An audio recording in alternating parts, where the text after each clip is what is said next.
ശ്രേഷ്ഠരെ, സദസ്സിലുള്ള പണ്ഡിതന്മാരായ സഹോദരന്മാരെ, സമസ്ത കേരള ജമിയത്തുൽ ഉലമയുടെ സംസ്ഥാന സമ്മേളനത്തിന്റെ ഭാഗമായി സംഘടിപ്പിച്ചിട്ടുള്ള ഈ സമ്മേളനത്തിൽ പങ്കെടുക്കാൻ കഴിഞ്ഞതിലുള്ള സന്തോഷം ആദ്യമേ തന്നെ രേഖപ്പെടുത്തട്ടെ. ഇസ്ലാം മതത്തിന്റെ മാനവിക സന്ദേശം ഉയർത്തിപ്പിടിക്കുന്നതിൽ എന്നും മുൻപന്തിയിൽ നിന്നിട്ടുള്ള പ്രസ്ഥാനമാണ് നിങ്ങളുടെ പ്രസ്ഥാനം. മാത്രമല്ല, ഇസ്ലാമിക സംസ്കാരവും പ്രബുദ്ധതയും പരിരക്ഷിക്കുന്നതിൽ സമസ്ത വഹിക്കുന്ന പങ്ക് വളരെ വലുതാണ്. പള്ളി ദർസുകൾ, അറബിക് കോളേജുകൾ, മറ്റ് വിജ്ഞാന കേന്ദ്രങ്ങൾ തുടങ്ങി സമസ്തയുടെ പ്രവർത്തന മേഖലകൾ അതിവിപുലമായതാണ്. നമ്മുടെ സംസ്ഥാനത്തെ മൊത്തം ജനസംഖ്യയുടെ ഏതാണ്ട് 25.66% വരുന്ന ഇസ്ലാം മതവിശ്വാസികൾ മറ്റു പരിഗണനകളിൽ നിന്നും വ്യത്യസ്തരാണ്. ഉത്തരേന്ത്യയെ അപേക്ഷിച്ച് വളരെ നേരത്തെ തന്നെ ഇസ്ലാമിന്റെ വ്യാപനം എത്തിയത് ദക്ഷിണേന്ത്യയിലേക്ക്. അറബ് കച്ചവടക്കാരും മതപ്രബോധകരും ജീവിത വിശുദ്ധിയും സ്വഭാവ ഭംഗിയും കൈമുതലാക്കി കേരളത്തിൽ മതപ്രചാരണം നടത്തിയിരുന്നു. അറേബ്യൻ ഇസ്ലാമുമായുള്ള ഈ ബന്ധം കേരളീയ ഇസ്ലാം മതവിശ്വാസികളെ വ്യതിരിക്തരാക്കുന്ന കാരണങ്ങളിലൊന്നായി കാണാൻ നമുക്ക് കഴിയും. മുസ്ലിം ജനവിഭാഗവും മുസ്ലിങ്ങളല്ലാത്ത ജനവിഭാഗവും തമ്മിൽ ഭാഷാപരമായ ഒരു പ്രശ്നം ഇവിടെയില്ല എന്നതാണ് മറ്റൊരു പ്രത്യേകത. ഒരു വ്യത്യാസവുമില്ലാതെ ദ്രാവിഡ ഭാഷയായ മലയാള ഭാഷയാണ് ഇവിടെ ഏവരും ഉപയോഗിക്കുന്നത്. കേരളത്തിലെ മുസ്ലിം ജനവിഭാഗം ഒരിക്കലും വലിയ തോതിൽ ഉറുദു മാതൃഭാഷയായി ഉപയോഗിക്കുകയുണ്ടായില്ല എന്നത് പ്രത്യേകം കാണേണ്ട ഒരു കാര്യമാണ്. മതവിശ്വാസത്തിന്റെ പേരിൽ ചിലയിടങ്ങളിലുണ്ടായ മോശം പ്രവണതകളെ ചെറുത്തു തോൽപ്പിക്കുന്നുണ്ട്. ഇവിടുത്തെ മതനേതൃത്വം പുലർത്തിയ ജാഗ്രത അഭിനന്ദനാർഹമാണ്. ചരിത്രം ഒരിക്കലും ആവർത്തിക്കുകയില്ല എന്ന സാർവത്രിക വിശ്വാസത്തിന് വെല്ലുവിളി ഉയർത്തുന്ന സംഭവങ്ങളാണ് നമ്മുടെ രാജ്യത്തും അമേരിക്കയിലും നടന്നുകൊണ്ടിരിക്കുന്നത്. 20ാം നൂറ്റാണ്ടിന്റെ മധ്യത്തിന് തൊട്ടു മുൻപാണ് ജർമ്മനിയിലെ നാസിസവും ഇറ്റലിയിലെ ഫാസിസവും പോലുള്ള ഏകാധിപത്യ പ്രത്യയശാസ്ത്രങ്ങളുടെ പിറവിക്ക് ലോകം സാക്ഷ്യം വഹിച്ചത്.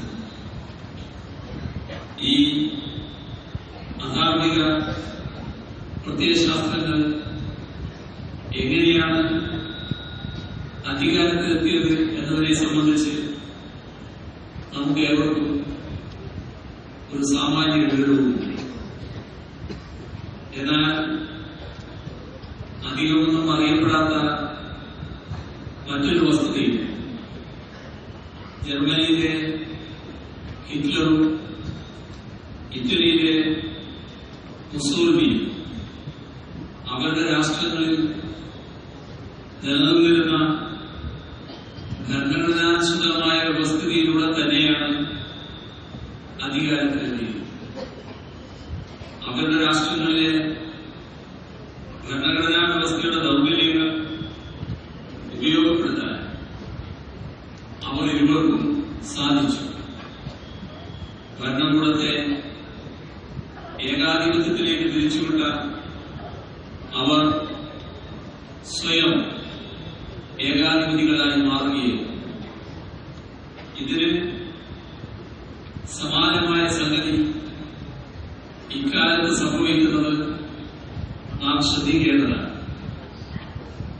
നമ്മുടെ രാജ്യവും അമേരിക്കയും ഇന്ന് ഏതുതരം പ്രക്രിയയിലൂടെയാണ് കടന്നുപോകുന്നത് എന്നത് സൂക്ഷ്മ പരിശോധനയ്ക്ക് വിധേയമാക്കേണ്ട കാര്യമാണ്.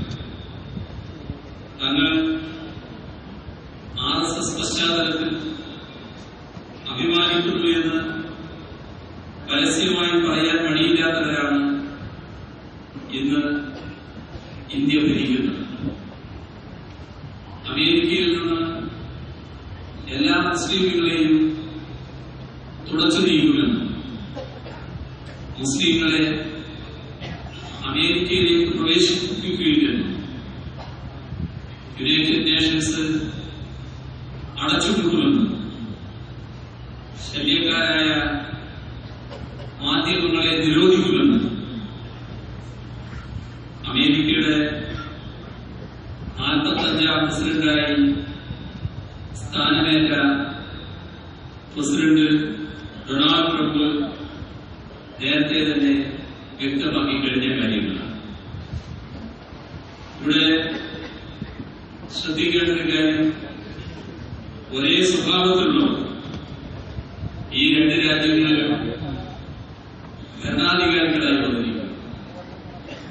ഇത് രണ്ട് രാജ്യങ്ങളിലെയും തെരഞ്ഞെടുപ്പ് പ്രക്രിയകളിലെ സഹജമായ ദൗർബല്യങ്ങൾ മുതലെടുത്തുകൊണ്ടാണ്. പുതിയ കാലത്ത് വ്യത്യസ്തമായ ഒരു പാതയിലൂടെയാണ് ഇന്ത്യ ഇന്ന് സഞ്ചരിക്കുന്നത്. ഗോൾവാൾക്കർ തീർത്ത വഴിയാണ്. ഈ ഗോൾവാൾക്കറെ വെറുപ്പിന്റെ ഗുരു എന്നാണ് പ്രമുഖ ചരിത്രകാരൻ രാമേന്ദ്ര ഗുഹ വിശേഷിപ്പിച്ചത്.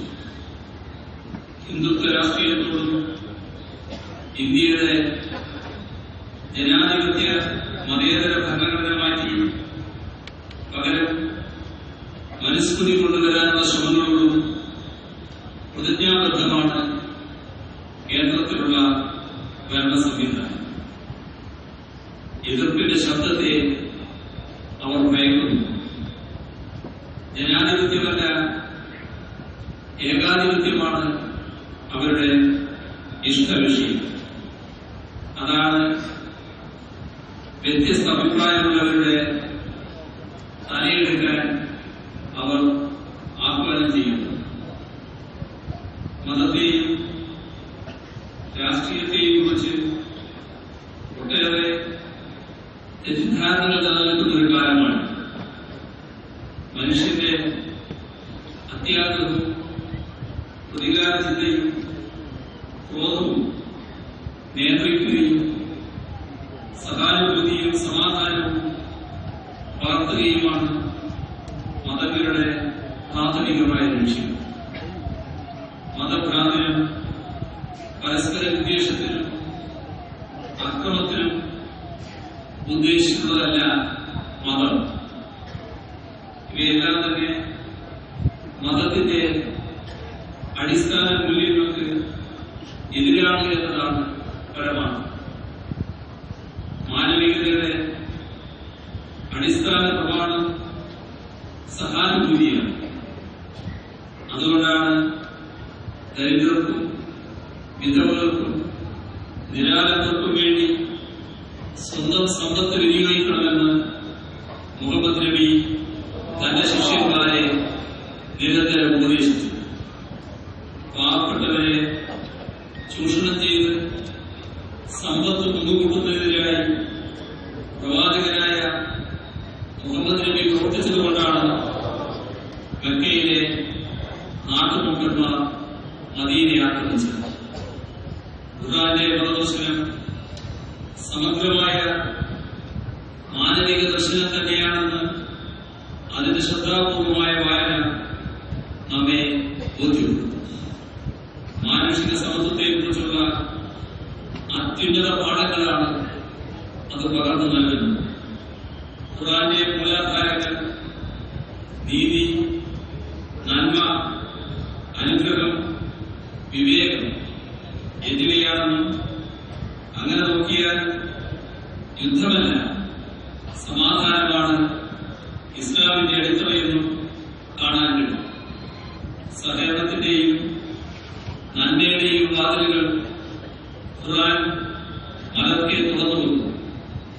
നന്മയിലും പുണ്യത്തിലും ആരുമായും സഹകരിക്കുക, തിന്മയിലും കുറ്റകൃത്യങ്ങളിലും ആരുമായും സഹകരിക്കാതിരിക്കുക എന്ന ആഹ്വാനം ചെയ്തുകൊണ്ട് പുരോഗതിയുടെയും സമാധാനത്തിന്റെയും വിശാല ഇടങ്ങൾ അത് കാണിച്ചു കൊടുക്കുന്നു. മതനിരപേക്ഷത ആപൽക്കരമായ ഭീഷണി നേരിടുന്ന ഘട്ടത്തിൽ തങ്ങൾ ഒറ്റയ്ക്ക് അതിനെ നേരിട്ട് തോൽപ്പിക്കാനാവും എന്ന് ഒരു കൂട്ടരും കരുതരുത്. യോജിക്കാവുന്ന എല്ലാവരുമായി ചേർന്ന് വിശാലമായ ഐക്യത്തോടെ വർഗീയതയുടെ ഏകാധിപത്യ പ്രവണതകളെ നേരിടുകയാണ് വേണ്ടത്. മതനിരപേക്ഷ ഭാഗത്ത് വിയോജിപ്പോ ശൈഥില്യമോ ഉണ്ടായ ഫാസിസ്റ്റ് സ്വഭാവമുള്ള വർഗീയ ശക്തികൾ അതിൽ നിന്ന് മുതലെടുക്കുകയും അത് തിരിച്ചറിഞ്ഞുകൊണ്ടുള്ള വിശാലമായ യോജിപ്പും അതിന്റെ അടിസ്ഥാനത്തിലുള്ള ചെറുത്തുനിൽപ്പ് പോരാട്ടങ്ങളുമാണ് ആവശ്യം. അതുണ്ടായാൽ മാത്രമേ നമ്മുടെ മതനിരപേക്ഷതയെ രക്ഷിക്കാനാവും. മതനിരപേക്ഷത സംരക്ഷിക്കുക എന്ന് പറയുമ്പോൾ ഞങ്ങളും മതനിരപേക്ഷമാണ് എന്ന് പറഞ്ഞതുകൊണ്ട് മാത്രം കാര്യമില്ല. മതനിരപേക്ഷത സംരക്ഷിക്കണമെങ്കിൽ വർഗീയതയോട് വിട്ടുവീഴ്ചയില്ലാത്ത സമീപനം സ്വീകരിക്കണം. വർഗീയതയുമായി സമരസപ്പെടാത്ത സമീപനം സ്വീകരിക്കണം. വർഗീയതയെ ശക്തമായി എതിർക്കുന്ന നിലപാട് സ്വീകരിക്കണം. അതിലൂടെ മാത്രമേ മതനിരപേക്ഷത പൂർണ്ണമായും സംരക്ഷിക്കപ്പെടുകയുള്ളൂ. അങ്ങനെ മാത്രമേ നമുക്ക് നമ്മുടെ രാജ്യത്തെ രക്ഷിക്കാനാവും, ജനങ്ങളെയും രക്ഷിക്കാനാവും. മതനിരപേക്ഷതയ്ക്ക് വേണ്ടി മതനിരപേക്ഷ ചിന്താഗതിക്കാരെല്ലാം യോജിച്ചണിനിരക്കണം എന്ന് അഭ്യർത്ഥിക്കാൻ ഈ അവസരം ഉപയോഗിക്കണം. തികച്ചും പുരോഗമനപരമായ സന്ദേശങ്ങൾ മുറുകെ പിടിച്ചുകൊണ്ട് സാമുദായിക സൗഹാർദ്ദവും മതമൈത്രിയും തീവ്രവാദ വിരുദ്ധ നിലപാട് ഉയർത്തിപ്പിടിച്ചുകൊണ്ട് തുടർന്ന് പ്രവർത്തിക്കാൻ ഈ പണ്ഡിത സംഘടനയ്ക്ക് കഴിയുമെന്ന് തന്നെയാണ് പ്രത്യാശിക്കുന്നത്. നിങ്ങൾ കാട്ടുന്ന മനുഷ്യത്വപരമായ യോജിപ്പിന്റെ മാതൃകകൾക്ക് എല്ലാവിധ ഭാവുകങ്ങളും അർപ്പിച്ചുകൊണ്ട് ഈ പരിപാടി സന്തോഷപൂർവ്വം ഉദ്ഘാടനം ചെയ്ത് അറിയിച്ചുകൊണ്ട് അവസാനിപ്പിക്കുന്നു. നിങ്ങൾക്ക് എന്റെ സ്നേഹാഭിവാദനം.